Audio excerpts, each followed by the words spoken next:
Olá! Tá começando o 16º episódio do Movimento X. E para comemorar esse primeiro aniversário do podcast, tive a honra de conversar com o Felipe Memori. O Felipe é sócio fundador da Work & Co, agência de produtos digitais considerada uma das 10 empresas mais inovadoras da indústria de design pela Fast Company.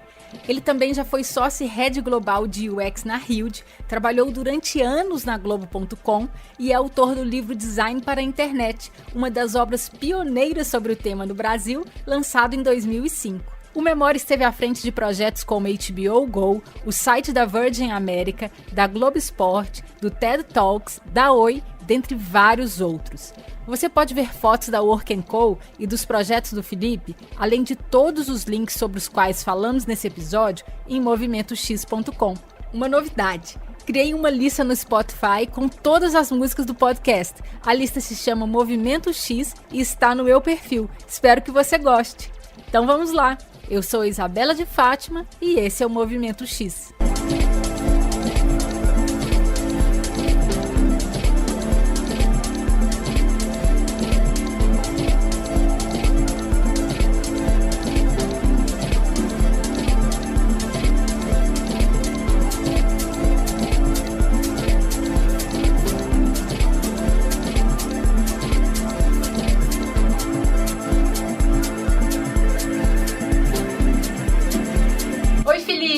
Muito obrigada pelo seu tempo e pela presença aqui no Movimento X.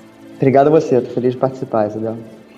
Felipe, eu sei que sua trajetória acadêmica e profissional é extensa e como não dá tempo da gente falar sobre tudo, queria que você me contasse como foram as suas experiências na Globo.com e na Huge. Vamos começar pela Globo.com.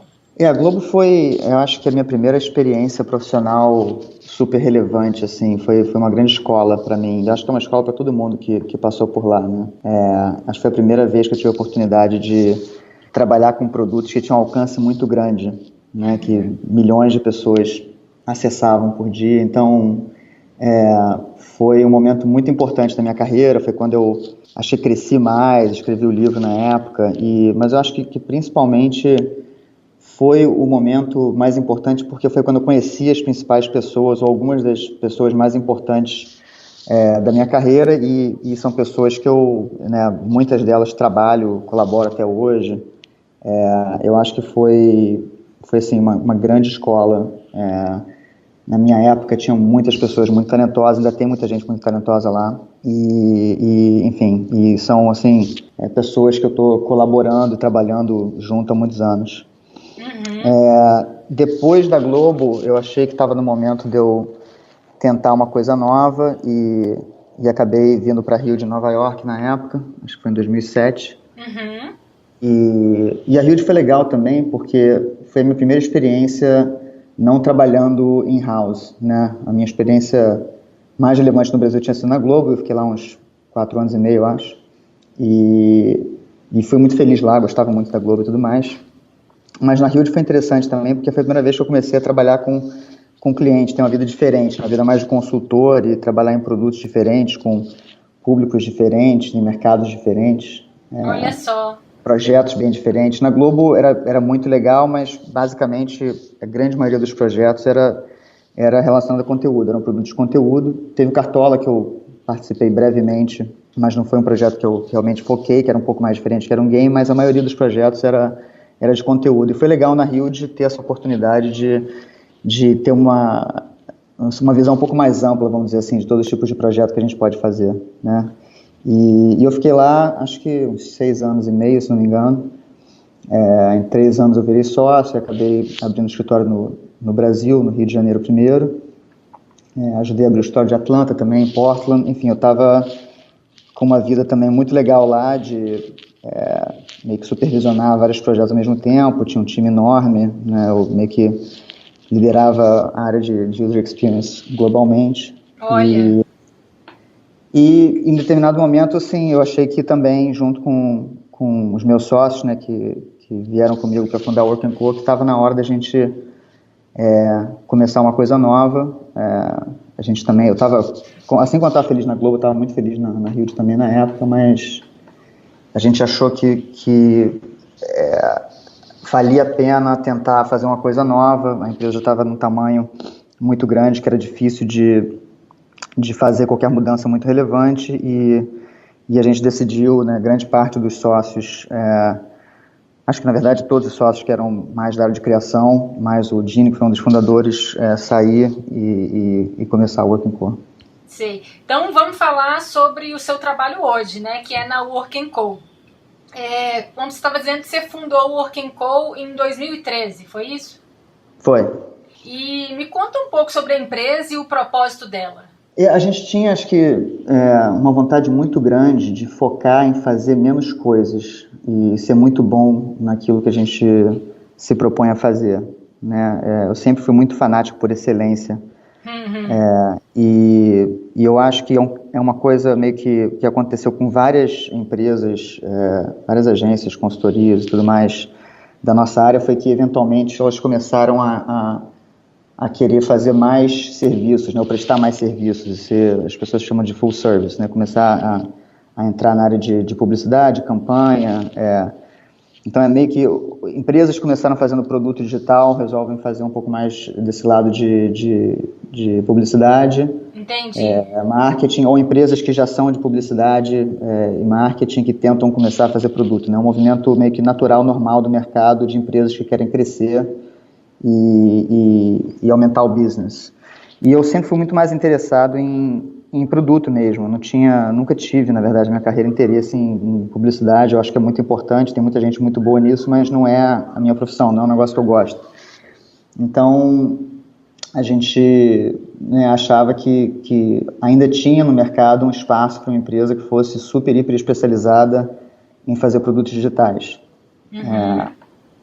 E a Work & Co foi meio criada com esse propósito. Então, a gente não tem intenção de ser full service, que é o que a maioria das empresas do mercado tentam fazer. A gente prefere ser muito forte em menos disciplinas. Então, a gente é muito bom em estratégia de produto, design, tecnologia, e é isso, né? São essas três coisas que a gente faz. A gente não tem planos de expandir a quantidade de serviços que a gente faz.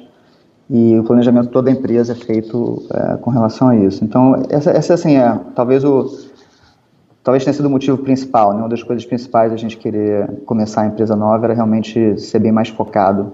E aí tem uma série de outros detalhes e pequenas coisas, assim, eu acho que, claro que nenhuma empresa é perfeita e sempre que você começa uma empresa nova, você tenta evoluir o processo, evoluir uma série de coisas. Você meio que traz as coisas que funcionaram, que você aprendeu durante a sua carreira, que são boas coisas, e tenta consertar coisas que não necessariamente funcionaram da melhor forma como você planejava, ou, né, você usa os aprendizados do passado para melhorar as coisas. Então, eu acho que a Work & Co foi feito muito nesse sentido de não só fazer menos coisas, mas também ter uma estrutura diferente. Nós somos 11 sócios hoje, a empresa é independente, então eu estava animado com essa possibilidade também, né? A maioria das empresas da nossa área foi comprada por algum grupo desses grandes grupos de publicidade e tudo mais. Verdade. Não tem nenhum problema com relação a isso também, mas eu achava que tinha uma oportunidade da gente fazer uma coisa de forma independente, né? Que me atraía muito. E qual que é o papel que você desempenha hoje na empresa, Felipe? Bom, eu acho que quase todos nós, na verdade, somos muito mão na massa, né?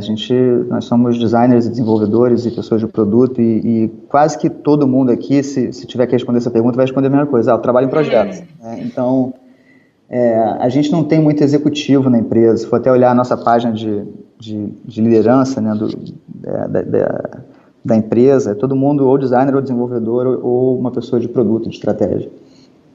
Gerência de projeto e tal. Então, eu diria que a maior parte do meu tempo durante o dia é trabalhando em projetos, né? Uma coisa que a gente tentou fazer na Work & Co, que é diferente de experiências anteriores que eu tive, é estar em menos projetos. Então, na minha vida anterior, eu estava, sei lá, em 10 projetos ao mesmo tempo, eu não conseguia realmente me dedicar e ser mais mão na massa em todos os projetos que eu gostaria, né? Eu tinha que fazer isso no final de semana ou à noite, quando todo mundo indo embora. Na Work & Co a gente tenta ter menos projetos, a gente tem, né, 11 sócios, então cada sócio está em sei lá, no máximo 3 projetos, mas a maioria das pessoas que trabalham com a gente estão em um projeto.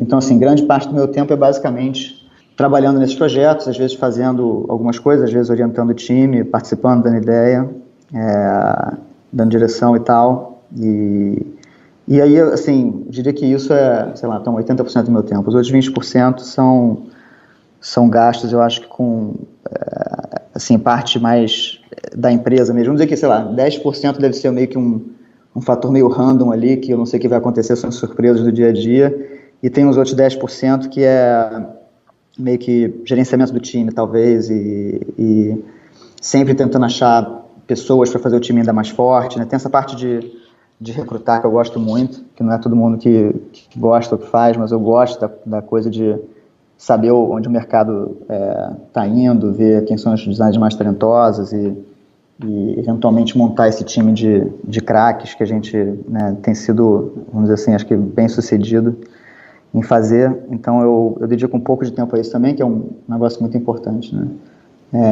Mas a maioria do meu tempo é realmente investido em projeto. Bacana. E me conta, como é que foi a vinda da empresa para o Brasil?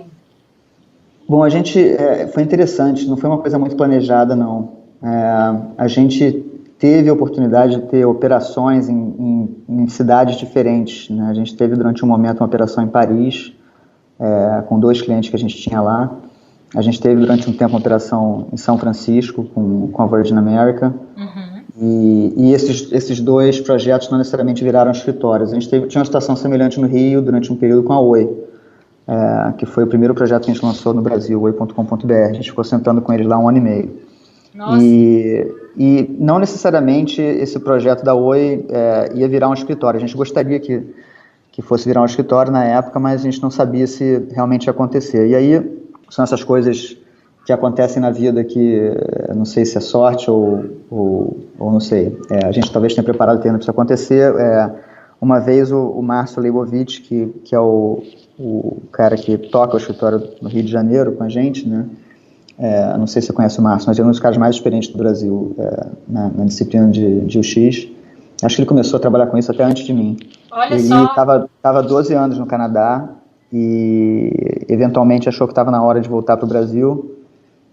Estava cansado do frio e aí me ligou um belo dia, eu estava de férias no Brasil e falou, pô, Memória, e aí, tudo bem? Eu assim, mantinha um contato com o Márcio há muito tempo, porque quando eu estava saindo do Brasil para vir para cá, eu entrevistei em várias empresas e uma delas foi a empresa que o Márcio trabalhava no Canadá. Eu quase fui trabalhar para o Márcio lá no Canadá, acabei indo para Rios na época, mas a gente manteve um contato, ficou amigo e tudo mais. Ele me ligou um dia e falou, pô, eu tô voltando pro Brasil, vocês têm algum plano para a empresa no Brasil? Eu falei, pô, Márcio, para você a gente abre um escritório, se for voltar, vamos embora, né? É o que a gente estava precisando para realmente ter o escritório, a presença no Brasil mais formal. Que história ótima.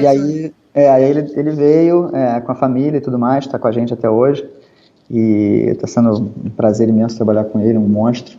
E, enfim, a gente começou então a trazer meio que uma segunda geração para trabalhar com o Márcio. Então, durante um período a gente tinha o time que trabalhava na Oi e o time que trabalhava com o Márcio em projetos para fora, né?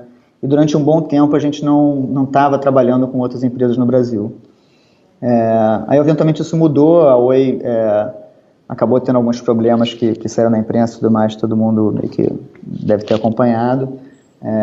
E 2 dos nossos principais clientes e parceiros de longa data, né, que já trabalham comigo, sei lá, 7 anos, resolveram ir para São Paulo. Um foi para o Santander, o outro foi para Vivo, e a gente então participou de concorrências, chamaram a gente para participar de concorrências entre essas 2 empresas, e a gente acabou indo trabalhar com a Vivo e foi trabalhar com o Santander também. E aí nisso foram surgindo outros clientes em São Paulo e tudo mais. Então hoje a gente tem meio que um escritório no Rio com 30 pessoas e um escritório em formação em São Paulo com mais 30 pessoas trabalhando nesses clientes que a gente tem lá. Você já me contou um pouco como que é a equipe, né, que é basicamente gestores de projeto, desenvolvedores e designers, mas eu queria saber se tem outros profissionais na equipe da Work & Co. Bom, tirando essas 3 grandes categorias, a gente tem o pessoal de operação, né, de New Business, desde New Business até RH, gerenciamento do escritório, né, Office Manager, como a gente chama aqui. Mas as disciplinas, elas são são só essas três, são simples, mas na verdade os perfis que a gente tem em cada disciplina são bem diferentes, né? Então a gente não tem na Work Co, talvez seja até isso que eu estava meio que perguntando, a gente não tem um time de UX e um time de Visual Design separado, a gente entende que todo mundo é designer e que essas disciplinas têm que se falar e têm que ser unidas e respeitadas uma pela outra e que todo mundo meio que tem que ter uma apreciação muito grande pelos dois lados, né, por forma e função. Então, tanto na disciplina de produto, quanto na disciplina de design, na disciplina de tecnologia, em todas essas três grandes áreas, a gente tem pessoas com perfis muito variados e muito diversos, que se completam, né? Mas a gente tem essa simplificação, assim, essa simplicidade de como comunicar o que cada um faz, apesar das pessoas serem sempre diferentes. Esse perfil que você está me contando, então, do time de UX, ele tem esse perfil em todos os escritórios? Sim. A empresa é muito meio que global mesmo, sabe? Não existe nenhuma diferença entre nenhum dos escritórios. A gente... talvez, assim, a diferença que exista seja um equilíbrio diferente, talvez nos perfis, né? A gente tem mais pessoas de tecnologia em Nova York proporcionalmente do que em Portland, por exemplo. Mas no Brasil é igual, de Nova York. Então, a diferença, do ponto de vista de processo ou tipo de projeto, essas coisas um pouco mais importantes, vamos dizer assim, talvez não... Acho que não existe. O que existe talvez seja só um equilíbrio de perfis, mas que a gente tenta, eventualmente, que seja o mesmo. Acho que é meio que circunstancial da gente ter menos desenvolvedores em Portland, a gente está meio que mudando isso agora enfim, eu acho que a empresa foi muito montada para ter essa visão global, né? Então, todas as reuniões que a gente faz, acabou de fazer agora uma reunião com o time de design, uma reunião com o time de design do mundo inteiro, né? Então, ela tem que ser marcada estrategicamente numa hora que funciona para todo mundo. Uhum. E aí é o pessoal de Nova York apresentando, aí passa para o Brasil para apresentar, passa para Portland para apresentar, então cada escritório meio que apresenta o que está fazendo, e todas as reuniões da empresa são assim, né? São sempre globais, então a gente vê muito o business como uma empresa só, né? Então as pessoas estão sempre viajando de um lugar para o outro, trabalhando em projetos de outros escritórios, a gente tenta meio que não ter essas barreiras físicas. Entendi. Eu quero que a gente fale um pouquinho mais sobre o time de design e o X, mas antes disso, eu queria que a gente falasse um pouco mais da metodologia de trabalho da Work Co, das etapas, como que funciona, por exemplo, quais são as etapas quando está começando um projeto novo, por exemplo? Bom, o nosso processo ele é engraçado, assim, eu acho ele meio óbvio e eu fico sempre surpreso quando as pessoas vêm trabalhar aqui e ficam desesperadas, achando que é a coisa mais diferente do mundo, eu acho. Eu não sei se é porque eu já trabalho assim há muito tempo, eu sempre pensei que tinha que ser assim, mas eu acho ele, na verdade, não tão complicado de entender. Ele é só um pouco mais caótico e menos estruturado do que as pessoas talvez gostariam que fosse, né? Eu acho que está todo mundo sempre tentando achar uma formulinha para replicar, né? E, então é assim que os caras fazem, vamos fazer assim também e tal. Eu acho que o nosso não é muito replicável, mas ele é simples. Basicamente, todo projeto é separado e dividido, organizado da mesma forma. Tem uma fase de conceito, né, de concepts, que a gente chama, que é, sei lá, 1/3 do tempo total de projeto. E tem uma outra fase depois dessa, que é 2/3 do tempo de projeto, que é a fase de produção, basicamente. Uhum. Então, a gente tenta sempre dedicar uma quantidade de tempo bem razoável para pensar em hipóteses de como a gente pode resolver o problema, né? Então, dentro da fase de concepts, essa é meio que a fase mais importante, meio que vai definir o sucesso do produto, do projeto, né? A gente tem sempre um time que é meio que escalado de forma a cada perfil complementar o outro, né? Então, começa pelo sócio que a gente vai botar no projeto, que vai trabalhar nesse projeto porque já trabalhou com esse cliente antes. A maioria dos nossos clientes são clientes recorrentes. Então, assim, uma pessoa que já tem experiência com esse cliente, já tem um relacionamento com o cliente, já conhece o produto e tudo mais, em geral, começa por ali.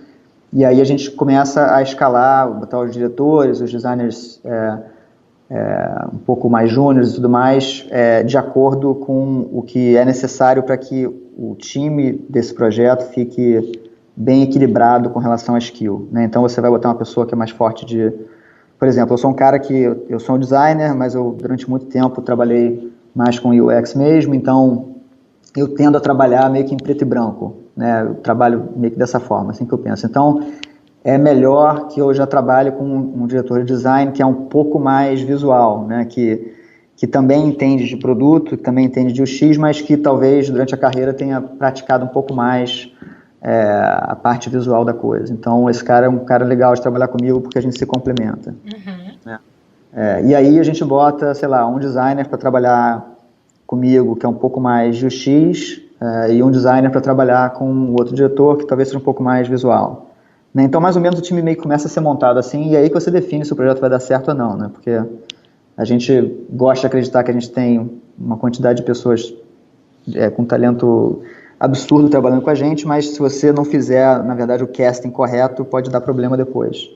Né? O time tem que ser bem equilibrado. Então, o time é sempre uma combinação de perfis diferentes, aí sempre tem também desenvolvedor envolvido, né? Sempre tem alguém desse time que sabe prototipar, ou alguém com um skill bom de motion, por exemplo. Então, a gente tenta sempre manter uma combinação de pessoas que é bem interessante, assim, que tem skills complementares e pontos de vista diferentes de como resolver o problema.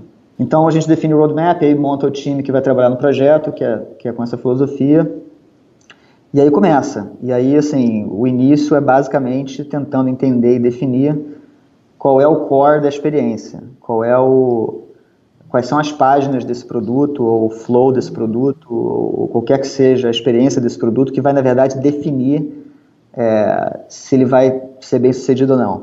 Né? Então, por exemplo, no site da Virgin America que a gente fez, ficou muito claro, depois de a gente conversar com os clientes todos, a gente fez uma rodada de stakeholder interviews e tudo mais, que na verdade estava todo mundo muito alinhado, que só tinha um objetivo principal, que era vender mais tickets. Né? Todo mundo quer vender mais tickets. Claro que o flow de check-in é importante, claro que o Elevate, que é o Frequent Flyer Program deles lá, é importante, mas o que na verdade vai definir o sucesso, a KPI principal do produto é aumentar a porcentagem de vendas que eles fazem pelo site, se comparado às OTAs que eles chamam, né? Tipo Expedia, esses sites que também vendem para as companhias aéreas. Né? Então, basicamente, a gente tendo uma clareza e uma certeza do que importa realmente no produto, a gente bota o time inteiro para tentar resolver esse problema ao mesmo tempo. Tradicionalmente, em outros lugares, eu acho que na minha época da Globo, pelo menos, era assim, eu trabalhei na Globo num momento muito anterior de Waterfall, e não como eles trabalham hoje em Agile, mas na minha época, a gente tinha um produto para fazer, a gente dividia o trabalho com o time, né? Então, sei lá, no caso da Virgin, eu falei assim, não, vou fazer o flow aqui de compra, Isabela, você faz o check-in, e aí algum outro cara que trabalhando com a gente aqui faz o Elevate, que é o Frequent Flyer Program, né? E cada um meio que faz a sua parte do projeto. Na Work & Co, não, a gente bota o time inteiro para pensar na única coisa que importa durante a maior quantidade de tempo possível. Muito interessante isso. Então é meio que acaba que vira um caos controlado, porque toda vez, então a gente tem uma reunião de manhã, que é a única reunião que a gente tem durante o dia, em que o time todo se encontra e cada um pluga na televisão o seu computador e mostra o que fez no dia anterior. E é muito interessante como, às vezes você faz alguma coisa e você pensa assim, pô, é claro que é assim, todo mundo vai fazer a mesma coisa. Mas nunca acontece de todo mundo fazer a mesma coisa. É muito interessante como as pessoas sempre têm um ponto de vista diferente, mesmo que a gente combine na estratégia e na lógica principal antes, eventualmente a execução sai diferente no dia seguinte. E aí é muito interessante, é muito rico você ver assim, tantas cabeças, né, e tantas cabeças pensantes, inteligentes, pensando no mesmo problema, e você começa a ser influenciado e começa a fazer ali uma curadoria do que está funcionando e qual caminho que é mais interessante, o que não está funcionando, e você começa a meio que selecionar, né, dali os caminhos possíveis. Então a gente fica basicamente isso, todos os dias vai todo mundo se reunir pensando como é que tem que ser o fluxo de compra de passagem aérea da Virgin, né? E ninguém toca em nada que não seja isso, e também ninguém toca em nenhum caso de uso que não é tão comum. A gente sempre tenta focar no caso de uso mais comum de todos, que eu acho que é uma outra diferença grande do seu ponto de vista de processo de UX que a gente tem com a maioria das empresas. A coisa mais comum de eu ver na minha carreira é a pessoa ficar um tempão fazendo levantamento de todos os fluxos e todos os business cases ali, os casos de uso possíveis, inimagináveis de erro que existem, e aí você começa a trabalhar a partir dali, né, tentando meio que fazer uma experiência que funciona igual para todo mundo. Eu não acredito nisso, assim, hipótese alguma. Eu acredito que a experiência para 80% das pessoas tem que ser absurdamente boa, né? Então, sei lá, no caso da Virgin, tem um caso específico que se o cara estiver viajando com uma família e além disso tem um cachorro, sabe, esse cara sabe que ele vai ter dificuldade mesmo, tem que projetar um site que vai ser perfeito para um cara que quer levar, né, 5 filhos e um cachorro. Paciência, esse cara sabe que a vida dele não vai ser tão fácil. Tem que pensar realmente no cara que está comprando uma passagem ali para ele e para a esposa, e de volta e acabou, entendeu? Assim, primariamente, né? Então, assim, a gente tenta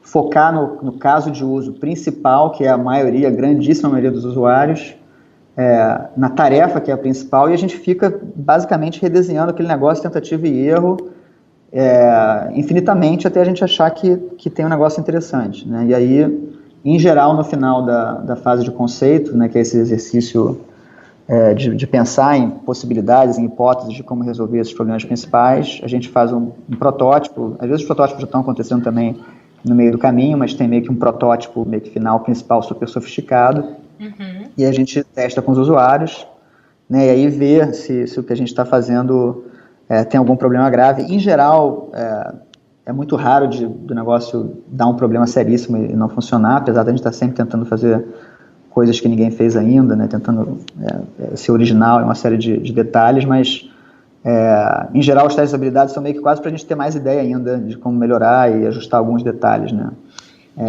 Mas a gente, então assim, depende, a gente pode ter até mais de um, claro, não precisa ser um teste de habilidade só no final da fase de concept, depende muito do apetite do cliente para fazer mais ou menos teste. Mas é meio que basicamente isso na fase de conceito, né? E aí depois, na parte de produção, aí é que a gente começa a ver realmente todos os casos de uso, o que a gente tem que explicar legalmente, o que tem que acontecer e tudo mais, e a gente começa a acertar, tentando manter a pureza daquele conceito principal, que é o fundamental. E aí a gente começa a se dedicar também às páginas e fluxos que não importam tanto assim. Mas é muito essa ideia de focar, ter a maior quantidade de cabeças pensando pela maior quantidade de tempo possível no problema que importa mais, entendeu? O que para mim é super óbvio, mas não é um negócio que você vê, pelo menos é o que me falam, assim, não é um negócio normal de se ver por aí.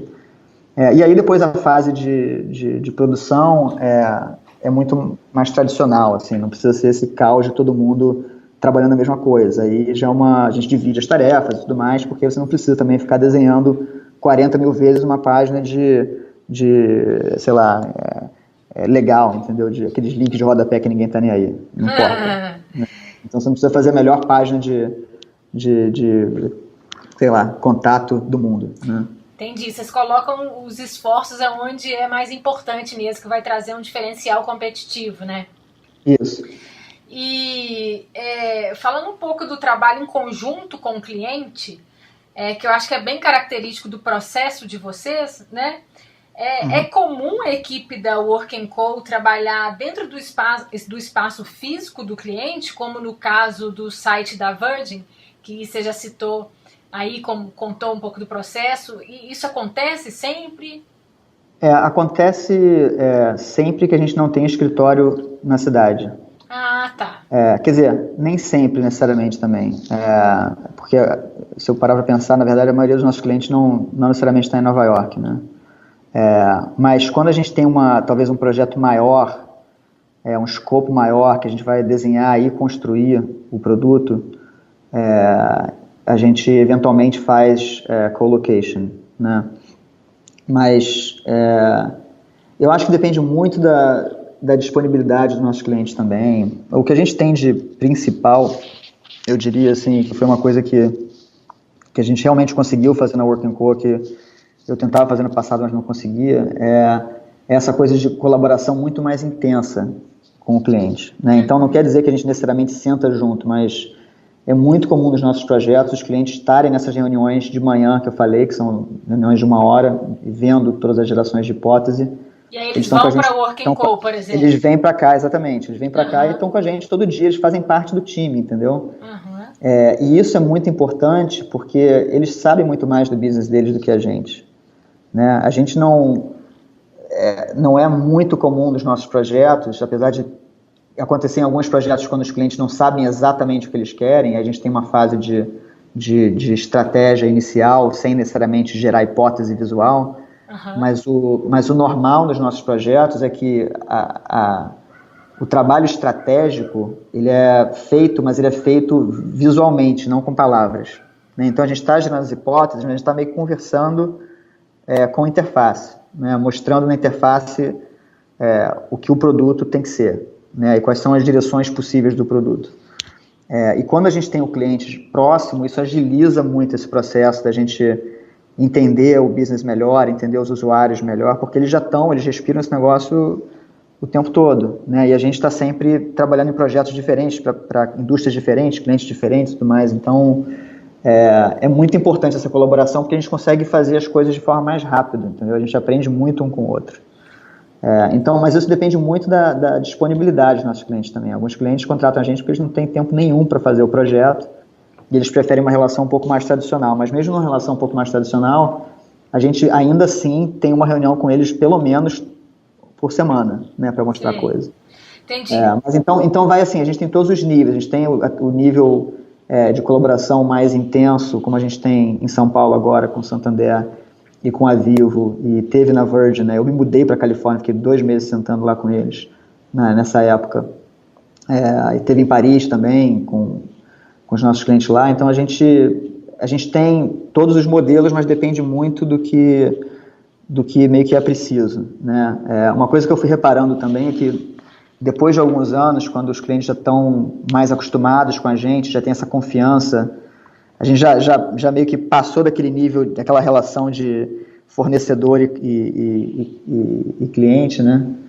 Quando passa disso, já tem uma confiança muito forte, aí a gente nem precisa mais meio que estar presente junto, entendeu? A gente faz muito projeto por Hangout. Então hoje, quando eu trabalho com as empresas lá de Paris, eu nem vou mais lá, entendeu? Antigamente eu ia toda hora e tal. Agora é tudo remoto, porque a gente já se conhece, já confia um no outro, então nem precisa mais. Muito bacana. E esse ponto que você estava falando de mostrar a estratégia com uma linguagem visual, isso é muito interessante. E eu sei que vocês têm como filosofia entregar protótipo e não apresentação, né? Porque, assim, quanto mais tempo você tem para pensar num problema de design, melhor vai ficar, provavelmente, né? As chances são que vai ficar melhor. Uma coisa que eu notei no passado foi que a gente perdia muito tempo fazendo deck, né? Fazendo keynote e tudo mais. Era assim... E é a forma tradicional de apresentar a estratégia, né? Pois e chegou uma hora que assim, virou uma coisa quase que doentia. Eram assim, dias fazendo aquele negócio, trocando as palavras e pensando na história que vai contar e tudo mais. E isso eu sempre achei que era um desperdício, porque você podia estar usando, sei lá, 2 dias do time para continuar fazendo novas versões e pensando em novas hipóteses e melhorando aquilo que você começou. Né? Então, é meio que, de novo, tentando botar mais tempo no projeto e menos tempo na venda, entendeu? Então, quando os clientes estão vindo, acompanhando o trabalho com mais frequência, a gente não precisa fazer nenhum deck, porque a gente basicamente abre o sketch ali, abre um protótipo e mostra, entendeu? Então, assim, é aqui que eu estou fazendo. A gente meio que proíbe as pessoas de tentarem fazer uma coisa muito refinada para vender aquela ideia, porque é uma perda de tempo, entendeu? E elas deveriam, na verdade, estar pensando em simplesmente melhorar o que está sendo feito, e não em botar numa historinha na tela para tentar vender, entendeu? Acho que se for bom, vai se vender sozinho. Mas é muito essa coisa da transparência, entendeu? Da honestidade, transparência e mostrar... Na verdade, o design nunca está pronto, né? Então, você está sempre mostrando uma coisa meio que inacabada, e eu acho que a partir do momento que você sabe o que está ruim, o que está inacabado, e você conversa sobre isso, vira uma conversa muito mais tranquila, entendeu? Ao invés de você tentar vender uma coisa que você sabe que não está ainda perfeita, mas que você tem que meio que vender porque, sei lá, não quer refazer aquele negócio, não vai dar tempo, e sei lá, entendeu? Então é sempre nunca tem uma surpresa para os nossos clientes, né? É sempre Assim, tem surpresinhas e tal, porque a gente fica o dia inteiro pensando, então no dia seguinte sempre tem alguma surpresinha, mas nunca é uma coisa bombástica que a gente está tentando vender a qualquer custo. Agora, vamos falar um pouquinho mais sobre o time de UX. Você já disse que o time de UX e de design, eles são o mesmo, né? Me conta um pouco do perfil desses profissionais, assim. Como é que vocês pensam para montar esse time? Como você disse, tem multidisciplinares, mas por exemplo, você pensa em que habilidades que você quer e vai trazendo algumas pessoas. Me conta mais do time de UX. A gente não tem, como eu falei, né, o time de UX mesmo. Então, é interessante assim, o que eu reparei no mercado. As pessoas que são um pouco mais experientes, têm mais anos de carreira, eu acho que naturalmente já tiveram essa experiência de trabalho, de terem que escolher entre ser visual designer ou ser UX designer, né? Pelo menos nos últimos muitos anos. Tem um pessoal agora que está saindo da faculdade ou saindo do mestrado que não necessariamente teve que fazer essa escolha, né? Que são pessoas que naturalmente pensam no produto, unindo as duas coisas e às vezes até prototipam também. Uhum. Então, basicamente, assim, a gente tem interesse em todos os tipos de profissional, as pessoas que são mais especializadas e as pessoas que também são um pouco mais generalistas. Quando eu estou tentando ver em como trazer mais gente para o time e tudo mais, que é uma coisa que eu faço no dia a dia, né, eu acho muito importante, eu sempre vejo meio que a qualidade do portfólio relativo à quantidade de anos de experiência, né? E isso independe da especialização da pessoa ou o perfil da pessoa, né? É muito importante ter pessoas que são mais de UX, talvez mais focadas na parte estratégica de pesquisa, assim como é muito importante também ter designers que têm um lado visual mais desenvolvido, mas o que a gente tenta na empresa, na Working Co, uma vez aqui dentro, fazer com que todo mundo seja um designer bem equilibrado, né, e aprecie os dois lados, né, forma e função, e aprenda a prototipar também, de certa forma.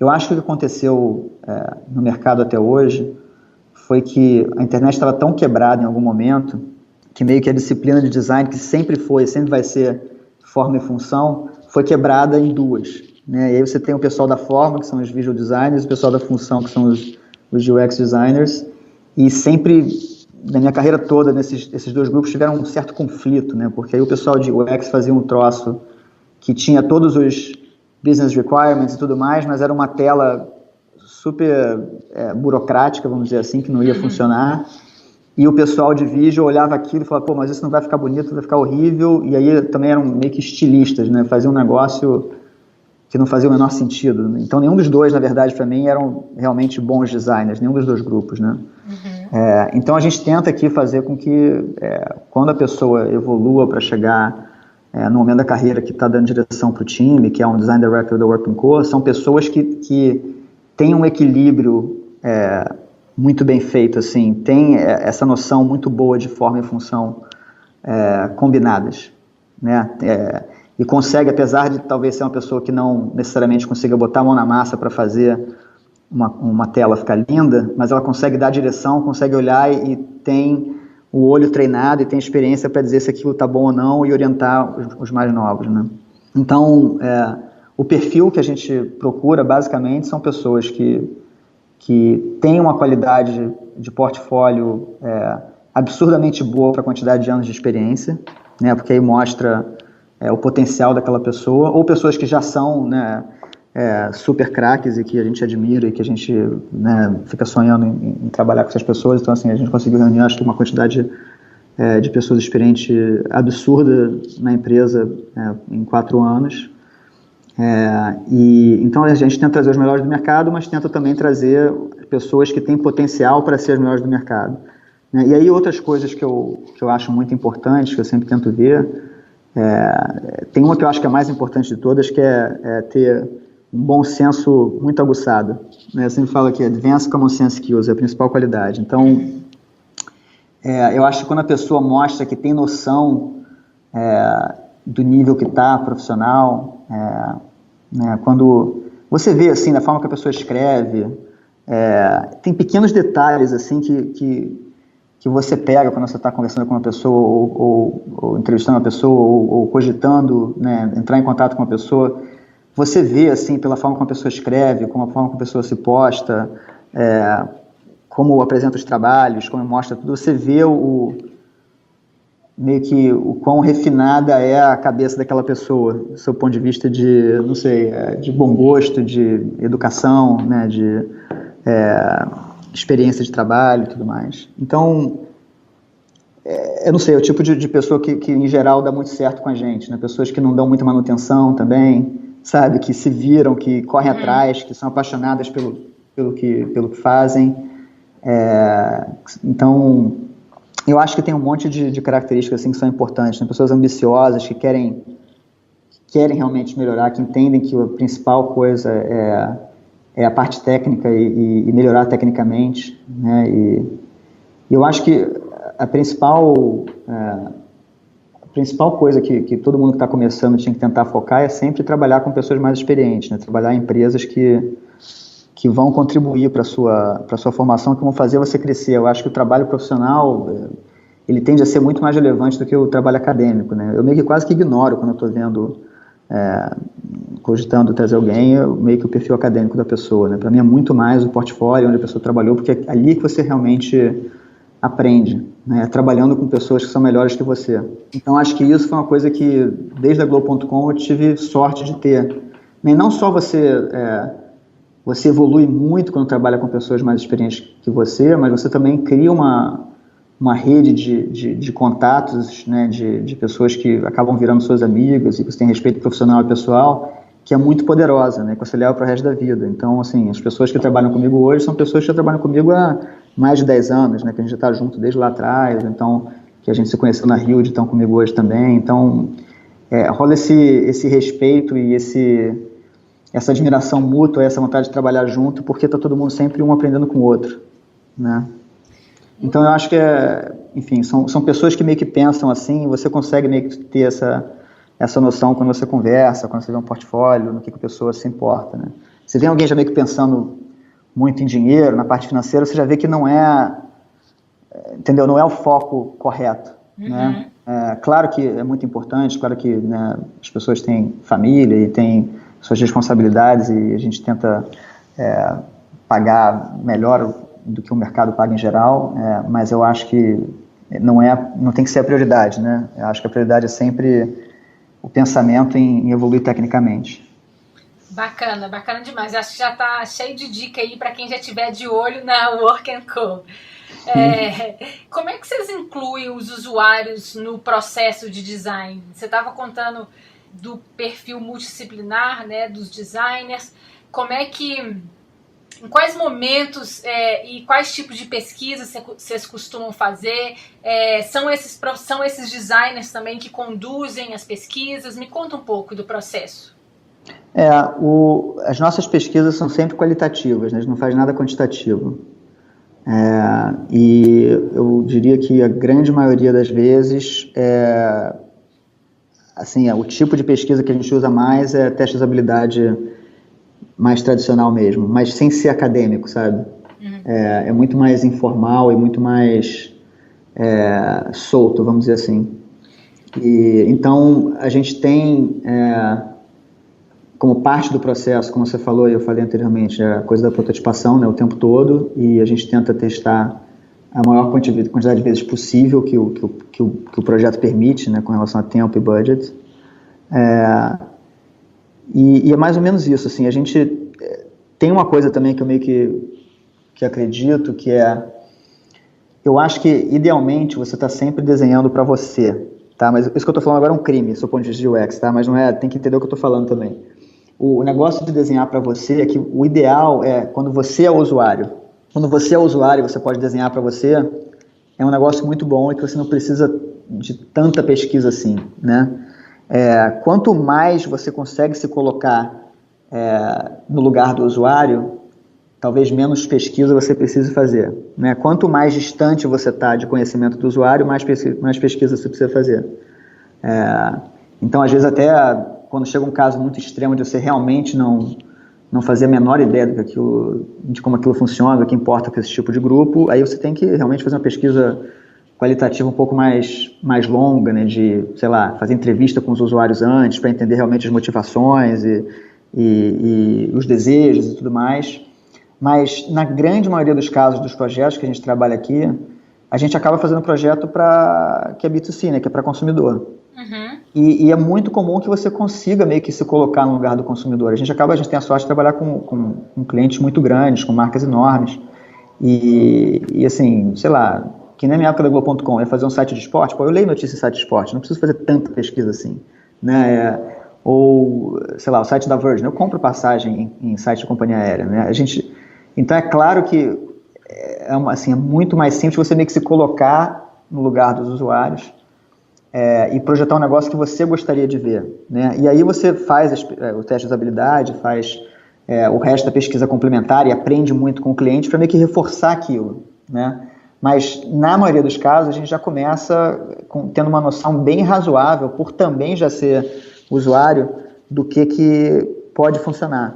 Então, assim, quanto mais distante você está daquele produto, mais difícil é. Então, por exemplo, o produto mais difícil que eu já fiz na vida foi um site que era quase que uma web app, que era de uma empresa chamada Westlaw, que era uma empresa que é da Reuters, na verdade, e a Westlaw é basicamente um Photoshop para advogado, né? Então, esse foi um projeto que eu fiz lá atrás. Então, eu tinha que, na verdade, pensar num resultado de busca que fosse superior a um resultado de busca tipo lista, uma coisa mais meio que uma visualização de informação diferente.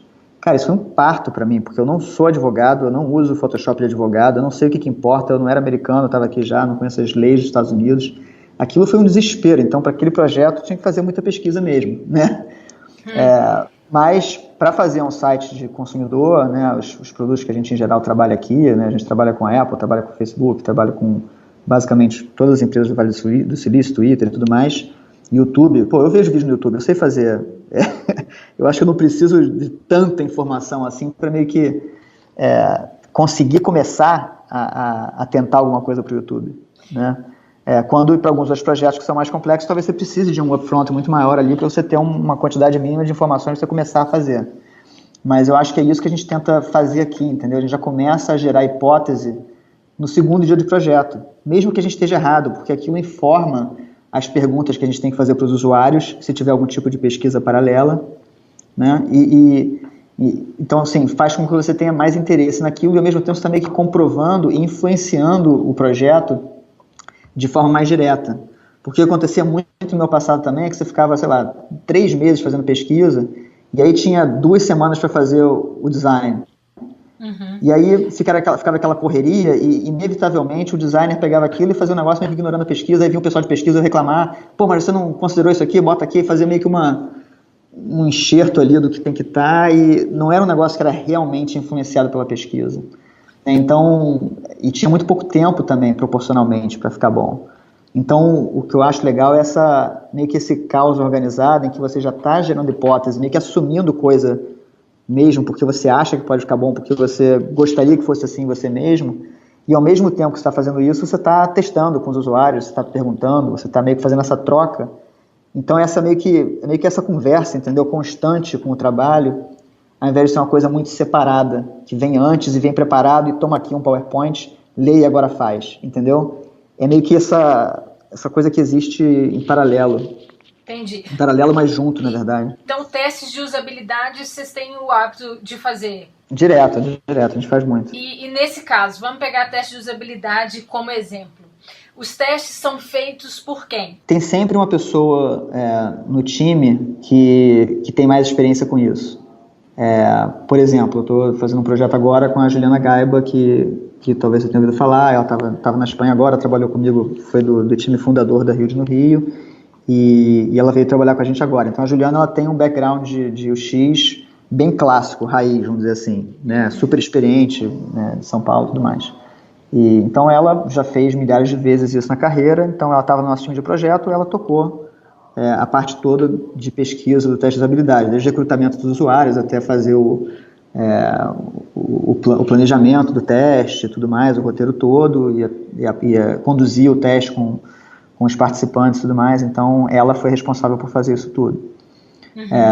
No caso desse cliente que a gente está trabalhando junto, foi interessante que a nossa cliente que está com a gente todo dia também é uma pessoa super experiente de UX old school. Então, ela quis também participar e conduzir alguns testes pessoalmente. Então, essa troca, assim, é meio que, entendeu? Um time só, mas sempre tem alguém no time que é um pouco mais especializado. E aí essa pessoa meio que toca essa parte. E na fase inicial, vocês utilizam alguns outros métodos de pesquisa mais ágeis, vamos dizer assim? Envolver mais outras perspectivas, talvez? Por exemplo, card sorting, até mesmo entrevistas, assim. Porque quando você fala de outros tipos de pesquisa, eu queria entender que outros que você dá exemplo e que não inclui tanto no processo hoje da Work & Co, que vocês ficam mais em teste de usabilidade. Eu acho que esses dois que você citou, a gente faz, mas não faz muito. Talvez na história do Work & Co a gente tenha feito 2 vezes card sorting ali. Olha só. A gente faz card sorting quando os nossos clientes, em geral, têm um problema muito sério de arquitetura da informação e estratégia de conteúdo. E aí, assim, é uma parte muito importante do projeto, eles vêm com esse problema, tentar organizar isso da melhor forma. Então, assim, o projeto já é meio que forte nesse aspecto, né? Então, é uma coisa que a gente faz em paralelo também com o resto do trabalho. A gente está fazendo os fluxos principais ainda, está pensando no produto, mas em paralelo tem uma parte do time que está fazendo esse tipo de coisa, né? Tem um projeto para o Twitter que a gente fez também, que foi um projeto de entender meio que globalmente como o Twitter funcionava. Então, foi um projeto que nosso time viajou o mundo inteiro para meio que falar com usuários. Então, foi não sei se foi um focus group exatamente, mas era mais entrevista com o usuário, né? Acho que teve um projeto da Apple que foi semelhante também, que teve alguma coisa parecida. Eu não participei desses 2 projetos, mas não é, vamos dizer assim, o processo mais comum. Como eu falei, depende muito do tipo de projeto e se for o caso, a gente adapta e faz. Mas eu acho que o principal é que eu reparei durante a minha carreira que a maioria dos projetos que a gente meio que fazia demais essa parte de pesquisa e estratégia antes de começar a parte de design, acabavam gerando uma solução um pouco meio que retranqueira, sabe? Meio safe ali. E os trabalhos mais extraordinários que a gente fez, os trabalhos todos que eram do meu portfólio, do portfólio das empresas que eu trabalhei, eram trabalhos que usavam um processo mais de tentativa e erro informada, e força bruta e muito trabalho e muita geração de hipótese desde o início, sem necessariamente ter um processo de pesquisa muito longo anterior, entendeu? Entendi, mas aí durante vocês vão fazendo, porque, por exemplo, quando eu penso no projeto da Virgin, vocês simplificaram muito o fluxo, né? Era nitidamente um site que ele era super... Ela tinha uma arquitetura super densa e vocês simplificaram totalmente. Nesse caso, por exemplo, vocês envolveram os usuários no processo de repensar como que seria a arquitetura? Não. Não? Isso é impressionante. Não, absolutamente. Mas vocês analisaram dados de uso, imagino, né, para entender a gente... Claro, Analytics é um negócio que a gente gosta muito de ver, né? A parte toda de dados é muito, muito importante e informa o nosso trabalho bastante. Nessa parte eu acredito muito, na verdade. Então a gente teve isso da Virgin, mas é interessante também que a maioria dos nossos clientes não tem também um Analytics com um setup muito sofisticado. Então a gente pega isso e tudo mais, mas no caso da Virgin a gente fez muito teste, mas teste de habilidade mesmo, né? Tipo, o protótipo super sofisticado, funcionava exatamente daquele jeito e tinha tanta coisa nova naquele site que eu tava morrendo de medo na época, mas foi muito bem. Eu me lembro que um dos momentos mais felizes da minha carreira foi quando a gente estava aqui no escritório mesmo, num teste, né, com o cliente, com todo o time do projeto, e aí vem uma senhora com um andador, assim, devagarzinho, né, bem velhinho. Aí eu, ai meu Deus, porque você sabe que idade, na verdade, é o fator mais complicado, né? Quanto mais jovem, mais facilidade a pessoa tem. Não importa se a pessoa mais velha é pós PhD em Stanford e a pessoa mais nova, sei lá, tem uma profissão muito mais simples, a idade é muito mais determinante para a facilidade da pessoa, né? Com o tipo de coisa que a gente faz. Então, chegou essa senhora, e aí eu entrei na sala, né? Eu olhei para todo mundo e falei, galera, se prepara para o impacto aí, vai dar pra, vamos ver, né? Isso aqui vai ser o grande teste. E aí ela foi a melhor usuária, ela foi clicando em tudo, tique, fazendo opção de cada vez, e terminou o fluxo de compra mais rápido que todo mundo, sem erro nenhum. Ela foi assim, gabaritou. E aí foi aquele sentimento de alívio. Falei, caramba, que alívio. Eu acho que agora as nossas chances desse negócio não dar problema aumentaram muito, né? Porque as pessoas mais velhas realmente são, em geral, o parâmetro mais complicado. Mas foi isso, a gente fez muita pesquisa com o usuário, mas teste de habilidade mesmo. A gente fez 0 card sorting no site da Virgin. Entendi. Eu li uma matéria em que o Joe Stewart, seu sócio, diz que a grande maioria dos produtos digitais de sucesso, eles não foram feitos em agências. Por que você acha que isso acontece? Bom, eu acho que tem alguns fatores, né? Eu acho que hoje em dia é muito comum designers e desenvolvedores e tal, muito talentosos, trabalharem in-house, né? É um mercado atrativo para todo mundo. Acho que a gente vive um momento muito interessante, assim, que as pessoas meio que podem dar sorte de trabalhar numa startup que dá muito certo e se darem muito bem muito cedo na vida. Então, em geral, os times in-house estão cada vez mais sofisticados. Eu acho também que, em geral, as agências não têm uma responsabilidade ou uma experiência com a parte de produto que é relevante. A gente ouve muito dos nossos clientes, e a gente tem a sorte de trabalhar em produtos meio que core de vários dos nossos clientes, né? A gente está trabalhando agora com o Facebook, não posso falar exatamente no que, mas assim, na parte core do produto deles. O YouTube, eu fiz vários projetos para o youtube.com, que espero que vão pro ar esse ano, que você não imaginaria que seriam feitos fora da empresa. Mas eu acho que, no geral, o que a gente ouve de crítica dos nossos clientes é que as agências chegam e meio que fazem ficar bonito e deletam tudo da página para ficar meio que mais limpo e mais bonito, mas ao mesmo tempo a preocupação com o negócio é muito, muito pequena. É meio que uma irresponsabilidade com relação ao negócio deles que é meio que absurdo, assim. Então, é sempre essa coisa de botar uma garotada, não é um time muito experiente também, e com pouca noção do que realmente faz um produto de sucesso, com responsabilidade, com o negócio, com KPIs, com o business mesmo deles, né? Então, existe esse problema, né? Essa percepção. Uma outra coisa que eu ouvi que é muito interessante, que a gente tenta não fazer aqui, é a mudança dos times, né? Alguns clientes meus me falaram uma vez, que eu achei muito interessante, falaram assim, pô, as agências vêm aqui com um time super sênior, a gente se apaixona pelos caras, só que a gente termina o projeto com os estagiários, né? Tinha essa coisa eu acho que infelizmente é muito comum no Brasil, até essa coisa de você, na verdade, vender mais pessoas do que estão trabalhando no projeto, e meio que o time mais sênior meio que desaparece.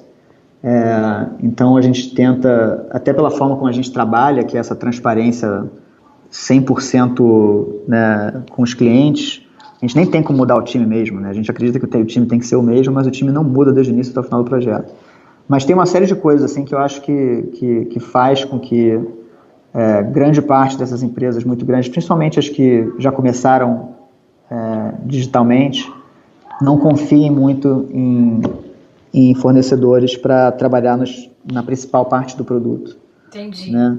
E uma outra coisa interessante também é que muitos desses produtos que acho que o Joe está fazendo referência são startups assim, que foram criadas, né, pelos fundadores ali, ou pelo primeiro time que começou a trabalhar com o produto, meio que naturalmente viraram muito influentes, né? E aí não são empresas em geral, as startups que têm funding suficiente para contratar uma agência boa, né? As startups que a gente trabalha, por exemplo, como a gente é caro, são startups que já tiveram alguns rounds de investimento e podem contratar a gente, né? Uma startup um pessoal que está na garagem começando não pode, eles têm que fazer eles mesmos ali e tentar se virar. E o interessante é que, assim, eu fui outro dia para Harvard conversar com um professor brasileiro de lá chamado Thales Teixeira. Ele estava me falando de uma ideia, uma hipótese muito interessante dele, que não é que as startups, quer dizer, o motivo das startups conseguirem ser disruptivas e mudar completamente o mercado são pela agilidade com que elas observam a mudança de comportamento das pessoas. Tá? Então, não é que os clientes maiores não estão notando essa mudança de comportamento e reagindo a isso. Eles estão também. Só que as startups são mais ágeis para reagir e fazer um produto que entregue isso. Eu achei um ponto de vista muito interessante dele. E eu acho que isso também tem um pouco a ver com isso que o Joe falou, entendeu? Uhum. Porque eles estão indo rápido e é um time ali que se junta para fazer aquele negócio e tentar resolver aquele problema que eles observaram e meio que vai, entendeu? Depois o produto evolui a partir dali. Entendi. Mas enfim, acho que são uma série de fatores, uma resposta meio longa para a sua pergunta. E essa semana a Fast Company listou a Work & Co como uma das 10 empresas mais inovadoras na indústria de design, junto com a Snap e a Airbnb, né? Qual que é o segredo da Work & Co, que é uma agência, para ter tanto sucesso criando produtos e serviços digitais? Eu acho que o motivo principal são as pessoas que estão trabalhando com a gente, sabe? Não é... A gente ficou aqui falando um tempão de processo. Acho que, em geral, o pessoal de UX é muito fascinado por processo, né?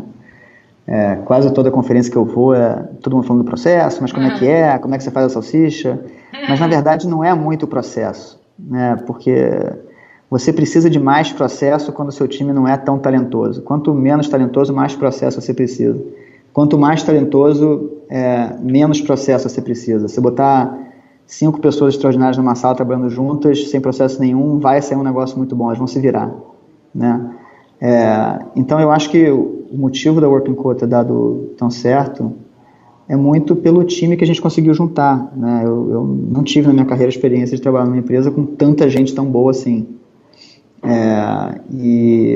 O outro principal motivo eu acho que foi a sorte da gente ter tido a oportunidade de trabalhar com clientes tão importantes que também eram muito bons, né? Porque nunca na verdade, a marca que você está trabalhando, é muito mais a pessoa que você está trabalhando dentro daquele cliente, né? Então a gente teve a sorte de ter trabalhado com pessoas muito talentosas do outro lado. Nossos clientes são muito talentosos, né?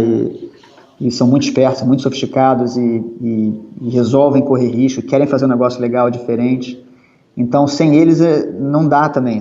Não adianta você ter também um time super talentoso e trabalha com um cliente do outro lado que não quer fazer nada diferente, que quer só copiar o que está sendo feito no mercado, né? Aí realmente não dá para você fazer uma coisa tão boa e ter esse reconhecimento que a gente teve. Então, é muito essa sorte de poder trabalhar com pessoas muito talentosas do outro lado, e são pessoas que a gente mantém, né? Tem alguns clientes que trabalham comigo, sei lá, há muitos anos, 7 anos, 10 anos. Então, esses caras, se eles me ligarem e falarem, Felipe, aparece aqui em Times Square à noite, não sei, 2 da manhã, eu vou lá, não sei, depois eu pergunto por quê, entendeu? Então, assim, tem pessoas que a gente confia muito e que é muito bom de colaborar, são pessoas super competentes e que eu acho que facilitam o nosso lado. Quando a gente trabalha com cliente que a gente acha que não vai nos ajudar a fazer um negócio muito bom, a gente inevitavelmente acaba parando de trabalhar com essa empresa, né? Mas é muito isso, assim, acho que não tem muito segredo, não, na verdade, da Work & Co. É só realmente juntar um bando de gente muito talentosa e conectar essas pessoas com os melhores clientes também, clientes talentosos do outro lado. Então essa combinação é explosiva, né? Acho que faz com que a gente consiga estar fazendo projetos que trazem esse reconhecimento. Esse negócio da Fast Company, me deixou muito feliz. Eu fiquei emocionado aqui, inacreditável. Uma empresa de só 4 anos já ter uma reputação assim, né? A gente começou ontem, tem 4 anos só a empresa. Então, muito legal. E você teve à frente de diversos cases de sucesso, né? A gente já falou de algum deles aqui, como, por exemplo, o site da Virgin, o site da Oi. Você também fez o produto HBO Go. Queria que você contasse qual foi o produto que você tem mais orgulho de ter criado e por quê. Eu acho que eu tive fases, eu tenho vários, na verdade. Se eu tivesse escolher um, provavelmente seria o site da Virgin, porque foi o site que lançou a Work & Co para o mercado, né? Eu acho que a gente tinha algum reconhecimento da nossa pequena comunidade de design aqui, principalmente de Nova York, quando a gente saiu da Huge, começou a empresa e tudo mais. Mas o site da Verge meio que lançou a empresa oficialmente porque teve uma repercussão muito grande, né? Quase que virou um negócio, um projeto viral, assim, ganhou vários prêmios, enfim, claro que os prêmios não importam tanto quanto os resultados para a Virgin mesmo, os resultados para eles foram absurdos também, mas foi um projeto que eu acho que meio que tocou em todos os detalhes que eu sempre quis ter certeza que não está perfeito, sabe? É um site que funciona, mas ele é limpo, ele é simples, ele é bonito, ele tem, sabe, ele é simpático, ele tem essa junção de forma e função de uma forma que eu acho difícil de conseguir, sabe? Então eu acho que talvez seja o projeto de todos que eu fiz o mais completo, mas na minha carreira eu tenho vários outros que eu mergulho muito. Na época da Globo, sem dúvida, foi o Globoesporte.com, que foi um site que eu fiz desde a primeirona versão. Eu trabalhei durante 2 anos e meio fazendo aquele site ficar, né, perfeito, era meu site favorito da internet naquela época. Claro que hoje já não é mais o que eu fiz, já mudou muito. O que eu fiz na época era que cada página era diferente, as cores eram diferentes, era super modular, mas ao mesmo tempo interessante, porque tinha essa mecânica, assim, que era meio que customizável de página para página. Então era um site que eu adorava naquela época e eu saí da Globo.com quando o Globo Esporte conseguiu virar o site mais popular do Brasil de esporte, que era o meu objetivo, né, que era a missão que tinham me dado lá. Então eu tinha muito orgulho desse projeto, infelizmente já não existe. Os nossos portfólios em geral eles não duram muito, né? Na Hilde teve o HBO Go, tinha sido, acho que antes da Virgin talvez o HBO Go tenha sido o maior projeto, o projeto mais bem sucedido que eu já fiz, porque meio que mudou o negócio da HBO. A HBO não era vista como uma concorrente do Netflix, e a gente fez os devices, né, o projeto para todos os devices, todas as plataformas que você possa imaginar, e foi um negócio que foi um sucesso estrondoso. Mas eu acho muito também que, na verdade, a HBO deu muito certo, porque o conteúdo deles é muito bom também, então não foi só necessariamente os produtos que a gente fez, mas era muito em virtude do conteúdo. O que eu tentei fazer na época era basicamente fazer uma interface que não ficava no caminho das pessoas para a galera realmente conseguir assistir o que elas queriam. Depois da HBO Go, o outro que eu fiz na Hilde que eu gostei muito foi o TED, TED.com. Foi um projeto muito legal e foi um projeto que meio que eu consegui fazer seguindo um processo que é meio que o processo da Working Co, né? Como eu sempre achei que tinha que ser, mas era um processo que não dava para, na verdade, fazer em todos os projetos da empresa. A empresa estava muito grande e tudo mais. Então foi um projeto muito legal. E aqui na Working Co, fora o da Virgin America, tem alguns que vão lançar esse ano, que eu estou muito esperançoso, que eu acho que vão ser extraordinários também. Mas eu gostei muito de fazer o site da Working Co mesmo, work.co. Foi um projetinho que eu fiz com o Joe, na verdade um dos mais difíceis de fazer, porque quando você é o próprio cliente é complicado, é um bando de designer dando opinião, mas foi um negócio que a gente ficou um tempão meio que sem site, a gente tinha só uma página assim que não falava muito, e aí ter a ideia de como a navegação funciona, né, a estrutura toda do site foi bem diferente. A gente ganhou até um prêmio no Web Awards de melhor site corporativo do mundo. Foi engraçado, assim, nunca imaginei. Mas é um sitezinho que eu tenho muito orgulho, assim, um projeto pequeno, um projeto da empresa, né, para um cliente, mas eu acho que foi uma segunda onda de meio que reafirmação, né, porque a gente não falou muito até hoje dos nossos projetos para a comunidade, né? As pessoas sabem alguns projetos que a gente fez, mas acho que o site da Working Co foi importante para meio que, né, continuar meio que falando da empresa, né, mostrando o tipo de trabalho que a empresa faz. E no Brasil, eu fiquei muito orgulhoso do projeto que a gente fez para o Itaú quando eu comecei a Hilde no Rio. O Itaú.com.br até hoje a home é a mesma que a gente fez, né, já tem tanto tempo. Acho que já tem 7 anos esse projeto, 8 anos. E pena que, assim, não sei se um dia ainda vão lançar a parte logada, que era, na verdade, o filé mignon do projeto.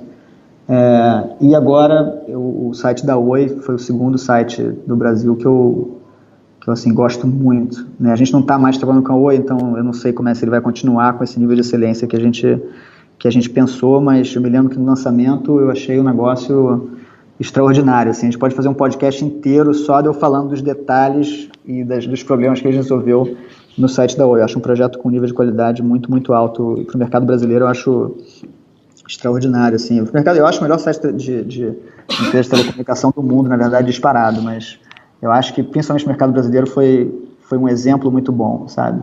E é o que a gente vai agora tentar fazer com outras empresas também. É fantástico mesmo da Oi. Olha que eu vou querer, hein? Que a gente fale tintim por tintim dele. Mas, e vamos falar agora um pouco sobre a experiência do usuário, a sua opinião. Como que você define User Experience ou o que UX significa para você? Assim, eu acho que, essencialmente, essa disciplina, qualquer que seja o nome que a gente dê para ela, é uma disciplina que foca muito nas pessoas, né, no lado humano da coisa, você tentar realmente humanizar a experiência e fazer uma coisa para aquele público específico e tentar entender esse público e realmente focar nisso, né? Eu acho que o termo UX é interessante, porque quando você fala experiência do usuário, na verdade esse termo significa um negócio muito maior, não é só pensar em pesquisa e fazer fluxos e mapa do site, wireframe e tudo mais, né? Na verdade, é um termo muito mais amplo que você podia, na verdade, considerar não só essa parte, como a parte visual, a parte física da coisa, né? Então, eu não acho um termo muito bom. Foi um termo que pegou, talvez seja o termo que está aí há mais tempo, né? Eu me lembro que, antigamente, todo mundo era web designer, depois teve interaction designer, depois teve arquiteto de informação, aí teve UX designer, aí depois teve o product designer, aí agora, sei lá, qual vai ser o próximo, né? O próximo termo da moda.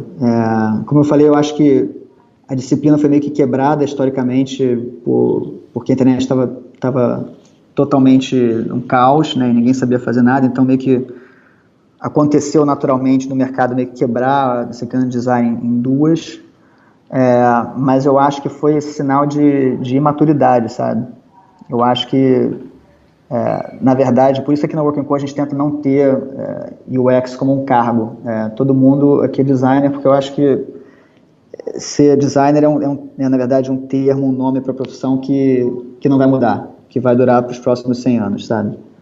E eu acho que o termo UX não sei, é possível que daqui a pouco vire uma outra coisa e aí inventem um novo nome da moda. Eu tenho meio que ojeriza a coisas que são meio que modinha, assim, ou clichê, ou que são desenhadas para um período específico, sabe? Eu gosto muito de coisas que perduram. Então, a gente não quer, aqui na Working Co, ter que mudar o cargo de todo mundo a cada 5 anos. Então, eu acho que nosso objetivo aqui na verdade, trazer a disciplina de design para um lugar que ela nunca devia ter saído, sabe? Quando você começa na faculdade de design, a primeira coisa que você aprende é que o que você faz tem que funcionar e tem que ser bonito. E eu acho que essas coisas não podem ser pensadas separado. Eu acho que teve uma separação um pouco drástica, historicamente, no nosso mercado. Eu acho que teve motivo para isso acontecer, e tudo bem, talvez tenha sido bom, sem problema nenhum, mas o que a gente está tentando fazer é um movimento diferente, de meio que volta às raízes e tentar encarar design como a gente acha que tem que ser encarado e que não vai mudar, entendeu? Você é reconhecido por seu conhecimento em usabilidade e design digital no Brasil e no mundo. O que você sugere para as pessoas aprenderem? Quais métodos, princípios, ferramentas você acha que a gente deve explorar e entender melhor? Bom, eu realmente, assim, eu escrevi o livro na época, né, e eu estudei muito essa parte utilitária, vamos dizer assim, da profissão, no momento que eu achei que ia fazer diferença no meu trabalho, né, que ninguém sabia o que estava falando, ninguém sabia nada disso. Eu achei que era uma coisa importante. Foi até eu me lembro assim, sou eternamente agradecido ao Lula Rocha, que foi um professor na PUC, foi um cara que meio que abriu meu olho para isso. Eu me lembro eu mandando para ele o meu portfólio, e ele respondeu, falou assim, não, tá bonito o que você fez, mas não funciona. Você já estudou Jacob Nielsen? E como todo o designer da época meio que tinha raivinha do Jacob Nielsen, não, mas esse cara é muito chato e tudo mais. Ele, cara, você não sabe o que você está falando. Durante um tempo eu guardei esse histórico de e-mail dele meio que me esculachando e me botando no meu devido lugar e falando que eu tinha que estudar mais, né? E eu comecei a me interessar e comecei a ler tudo que o que o Jacozão tinha escrito, e eu acho que eu comecei a me apaixonar e achei muito, muito interessante, né, e muito importante focar nessa parte do trabalho, né. Então, assim, isso foi o que aconteceu na minha carreira, mas eu, na verdade, sempre fui designer. Então, mesmo na Globo, eu fui talvez um dos primeiros caras que, na verdade, trabalhava entre dois grupos. Eles tinham, na época, o grupo de interface e tinha um grupo de branding, né? E eu, na verdade, era dos dois, porque eu era designer, mas eu também sabia a parte de UX, que eles chamavam de interface na época. Depois criaram o departamento de arquitetura da informação, enfim. Então, eu sempre meio que tive esse apreço muito maior do que o profissional de UX normal do mercado, vamos dizer assim, né? E eu acho que isso me ajudou, acho que me trouxe problemas no início, porque eu não era, talvez, muito especializado em nenhuma das duas coisas, mas eu sabia que no futuro aquilo ia me ajudar profissionalmente, porque ia ter uma visão muito mais completa do design, né? Então, assim, a minha sugestão para quem está começando é, basicamente, ralar muito e tentar, o mais rápido possível, trabalhar numa empresa que tenha pessoas mais experientes. Tá? Eu acho que assim, você tem que estudar muito, se você não tiver a oportunidade, tem que estudar muito academicamente, vamos dizer assim, se você não tiver a oportunidade de trabalhar numa empresa muito sofisticada muito cedo na sua carreira, né? Então, no meu caso, eu fiz graduação em design na PUC, e depois que eu me formei, eu estava meio que fazendo freela, fazendo site de freela, e não tinha muito, assim, sei lá, não tinha pensado muito em lugares que eu gostaria de trabalhar, não tinha muito, talvez, muito maduro na minha cabeça, e aí estava fazendo, né, tinha meu site pessoal e tudo mais, e fui fazer o mestrado na PUC meio que para completar a minha formação, para tentar aprender ainda mais dessa disciplina nova que o pessoal estava falando, de ergonomia, usabilidade, HC e tudo mais. E durante o mestrado eu tive a oportunidade de trabalhar na Globo. E aí foi aí que realmente eu comecei a aprender de fato, né? Foi nessa formação na Globo, né? Aprender a trabalhar em equipe, a trabalhar em projetos com muita visibilidade, projetos que influenciam, né, o país inteiro, talvez. Na época todo mundo copiava tudo que a Globo fazia. E até aprender como trabalhar numa empresa grande, né? Era uma empresa, claro, enorme, então você aprende como meio que navegar na política da coisa, né, que é normal em qualquer empresa grande. Então, foi uma formação, na verdade, muito mais importante do que a formação acadêmica que eu tive. Então, eu acho que a Globo foi meio que quase que a minha graduação e a Rio foi a pós-graduação, sabe?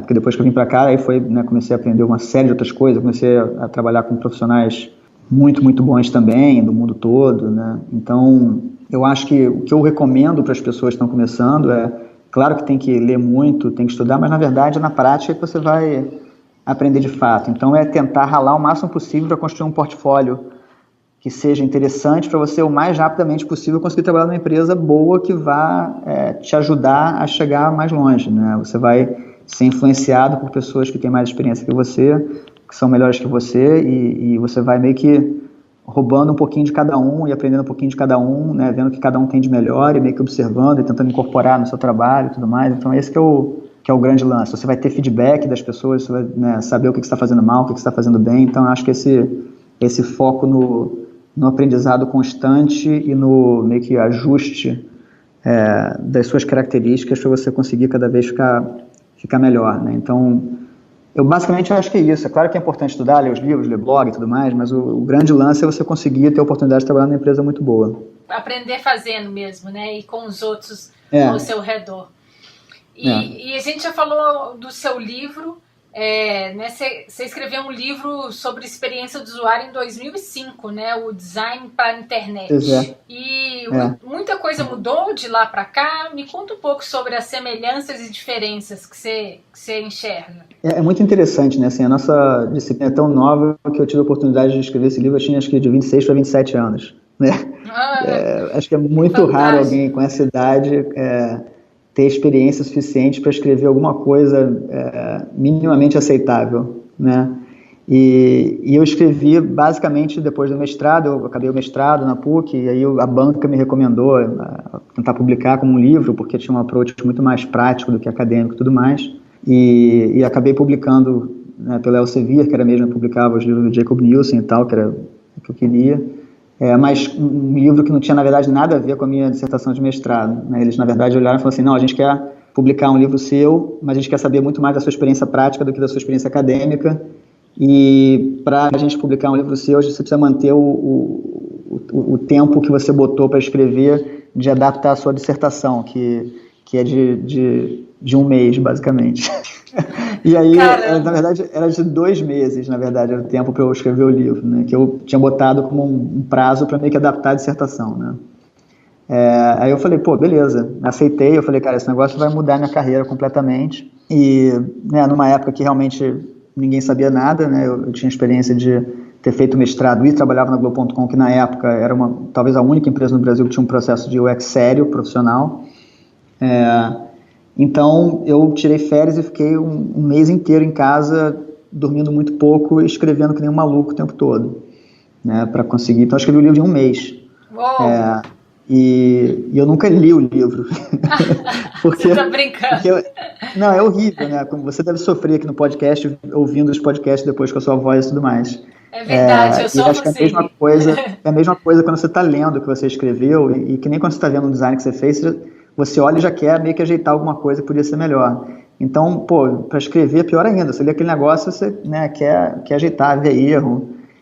Então, eu decidi que para ser feliz era melhor não ler o livro, porque eu ia ficar muito irritado comigo mesmo e resolvi não ler.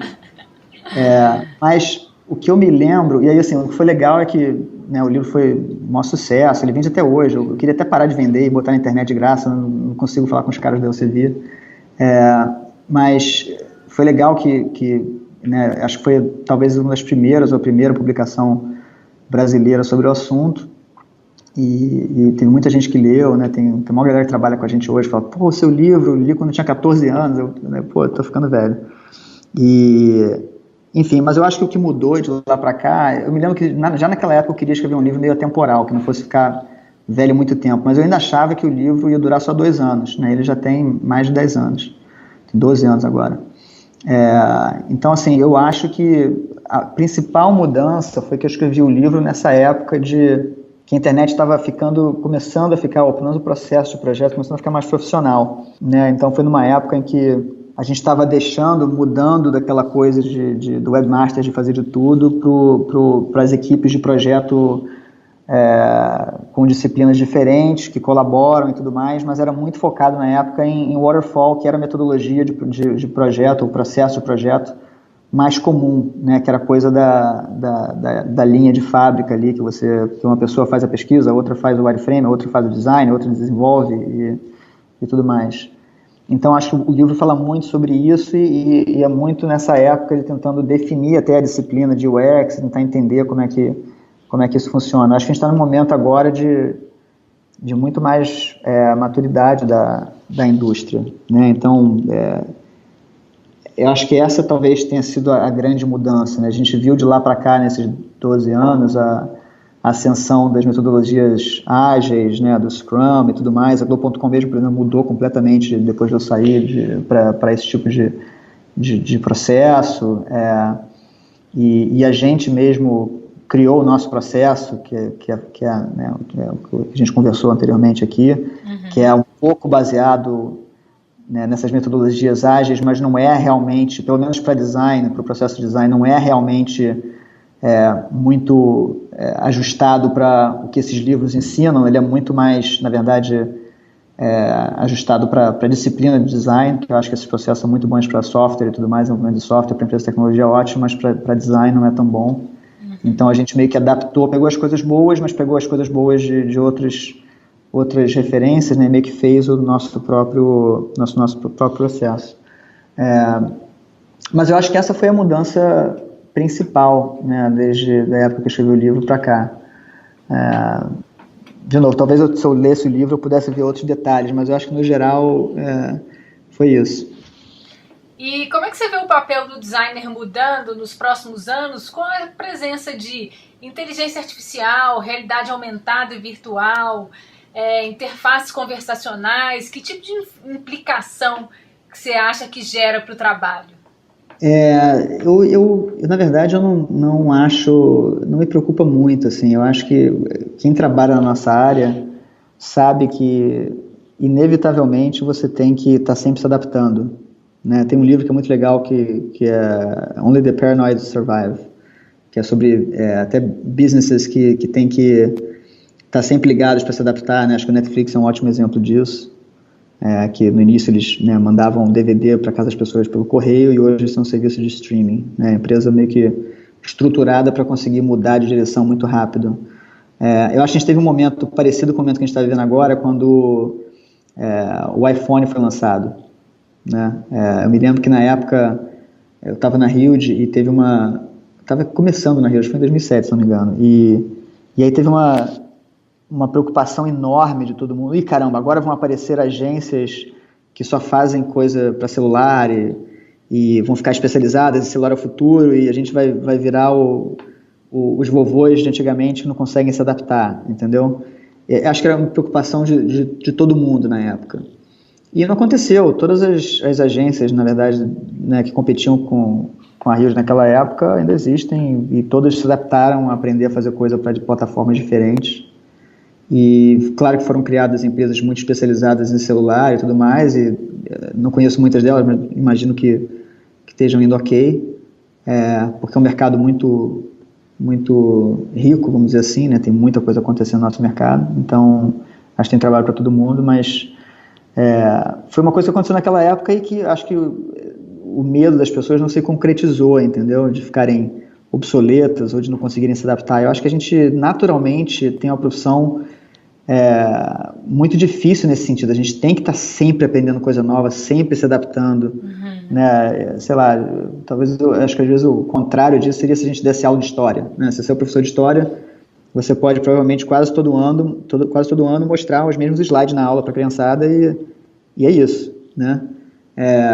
Claro que você deve aprender coisas novas e tal, e dar uma ajustada, mas no geral é mais ou menos a mesma coisa. A gente está meio que sempre tendo que estar paranoico e lendo muito e vendo o que está sendo feito e principalmente conversando com o pessoal que você trabalha, porque não dá para você realmente ler tudo o que está acontecendo e estar por dentro de absolutamente tudo. Então, por isso que eu acho importante também trabalhar com pessoas boas, que você aprende muito no trabalho, muito isso também, né? Você vê o que fulano, alguém sempre comenta com você alguma coisa que você acabou não vendo, perdendo e tal. Então eu acho que essa é uma coisa inerente à nossa profissão, entendeu? A gente vai estar sempre tendo que aprender coisas novas e se adaptar a novas tecnologias e tudo mais. O que eu acho que é legal do seu ponto de vista da disciplina de UX é que o ser humano, na verdade, não vai mudar, né? Não muda tanto. Acho que o comportamento muda, mas demora muito mais, mas o ser humano, as características primitivas não vão mudar. E é isso uma das coisas que eu gosto mais desse foco, né, em sempre pensar no usuário. É que a gente é meio que bicho mesmo e tem umas coisas primitivas que não vão mudar, então a tecnologia talvez mude, mas no final das contas as motivações principais das pessoas não vão mudar, né, e isso influencia muito absurdamente o trabalho. Então essa é a notícia boa, na verdade. Agora, falando nesse desafio que a gente tem de estar sempre atualizado, né, principalmente nessa interseção de design e tecnologia, que é constante evolução, como é que você faz para se manter atualizado? Você tem alguma rotina, método, além de você conversar sempre com as pessoas com as quais você trabalha?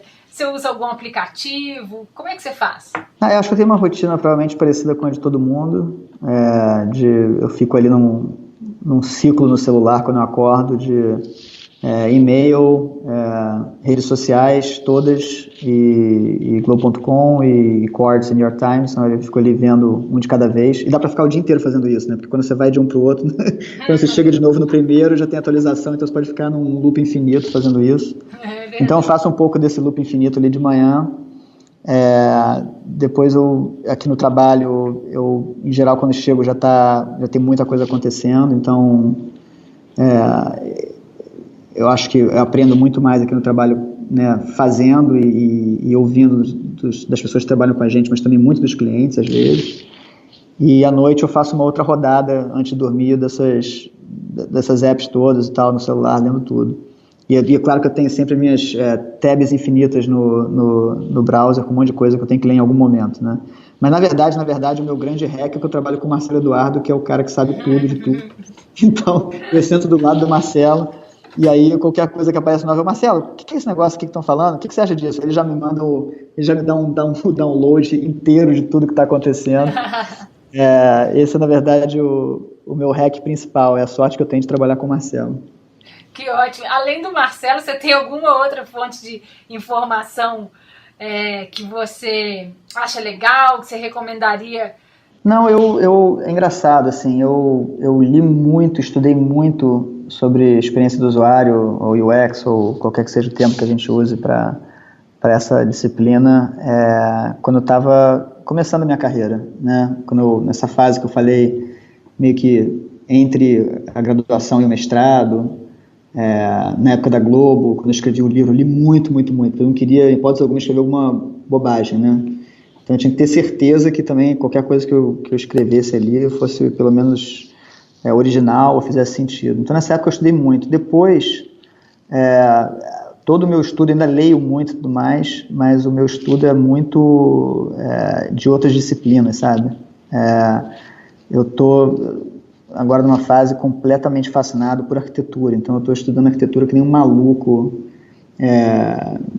Eu me interessei, comecei a reparar que eu me interesso muito pela vida das pessoas extraordinárias, né? Então, quem são os grandes mestres e todos os detalhes da vida desse cara, e é muito interessante que depois você começa a conectar e essa pessoa conhecer essa outra pessoa lá atrás e estava nesse período da história e que o contexto era tal então, na verdade, todo o tempo que eu uso hoje para estudo é estudando história da arquitetura, história da arte, história do design, que eu acho que é meio que fundamental para você conseguir desenhar o futuro. Você tem que meio que entender o passado para prever o futuro, sabe? As coisas meio que se repetem e tem muita coisa que foi pensada em outras disciplinas que podem ser adaptadas para o que a gente faz. Eu acho que, infelizmente, na nossa indústria está todo mundo só sempre copiando um do outro e fazendo o que é a tendência desse ano, a modinha desse ano, a galera nem sabe por quê, está todo mundo só meio que vendendo o projeto e resolvendo depois como é que vai fazer, não sei nem como é que eu vou fazer para entregar esse projeto, mas eu vendo antes de resolver e depois eu faço aquilo que está todo mundo fazendo, que está bom, entendeu? Então eu acho que o que a gente tenta fazer, o que eu tento fazer aqui é, na verdade, não ter as mesmas referências que a maioria das pessoas tem, sabe? As minhas referências são completamente diferentes, eu leio coisas que não tem nada a ver com a nossa área, quer dizer, como é que não tem nada a ver? Eu acho que design é meio que os princípios básicos de bom design são meio que semelhantes em várias disciplinas do design, vamos dizer assim, né? Então, eu acho que grande parte do meu tempo, na verdade, é dedicado a isso agora e não em blogs de UX ou pessoas que eu sigo no Twitter. Eu não, em geral, eu só me irrito. E o que você tá lendo? Conferência e tal, eu tento não ir em conferência, só me irrito. Eu nunca gosto de nada, eu fico extremamente irritado, eu não quero. Então, assim, eu fico tentando ver no passado e me inspirar em pessoas que foram extraordinárias e que eles acreditavam, e tentar meio que adaptar esses pensamentos daquela época para a nossa realidade atual, entendeu? Eu tô com uma quantidade de livros absurda lá em casa que eu não consigo terminar. Tem um que eu ainda não consegui terminar, que é sobre a vida do Mies van der Rohe, que é o meu arquiteto predileto. Tem um livro que a minha mãe me deu, do Le Corbusier, que está ali novinho também, instalando, olhando para mim todo dia.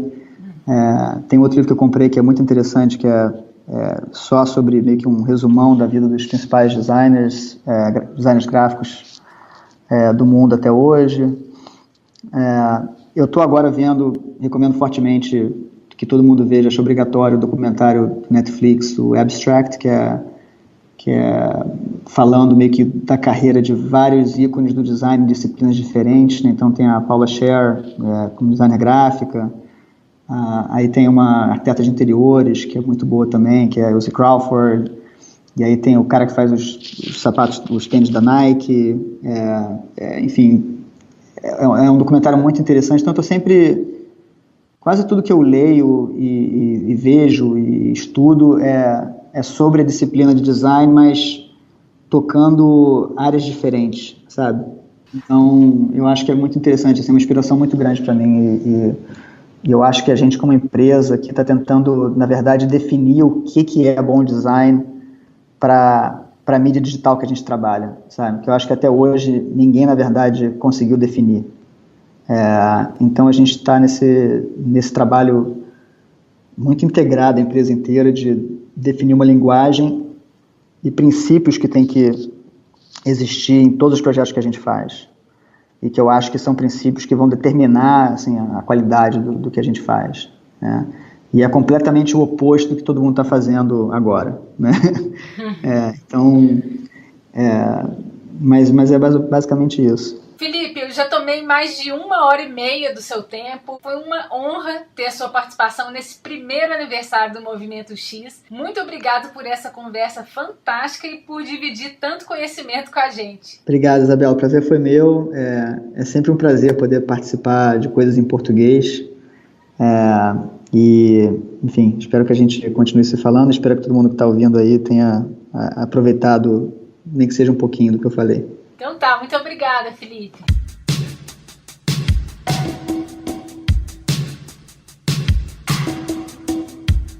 Chegamos ao fim deste que é o 16º episódio, hoje com Felipe Memória, e eu espero que você tenha gostado. Se você tiver qualquer pergunta ou quiser me dar um feedback sobre esse episódio, é só me escrever no Twitter. Meu perfil é @IsabelaDeFátima. Para ouvir outros episódios, acesse movimentox.com. No próximo programa, vou conversar com a Carolina Leslie, sócia fundadora da Saiba Mais. Obrigada por ouvir o podcast nesse primeiro ano de vida e até o próximo.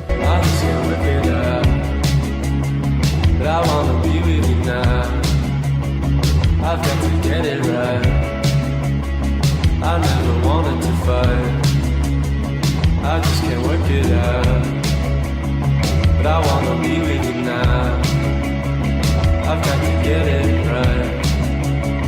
I never wanted to fight.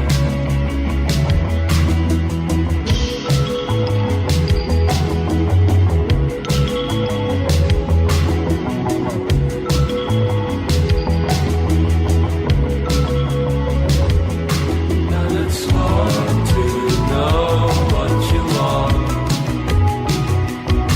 And it's hard to say what you can. And it's hard to know what you want. And it's hard to say what you can.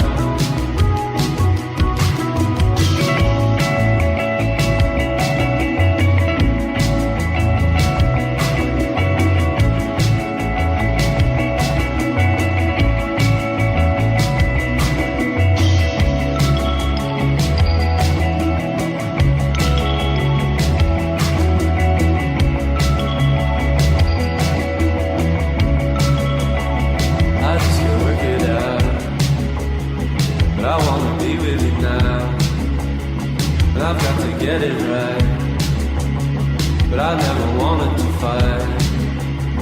Well, I just can't work it out, but I wanna be with you now. And I've got to get it right, 'cause I never wanted to fight. And it's hard to know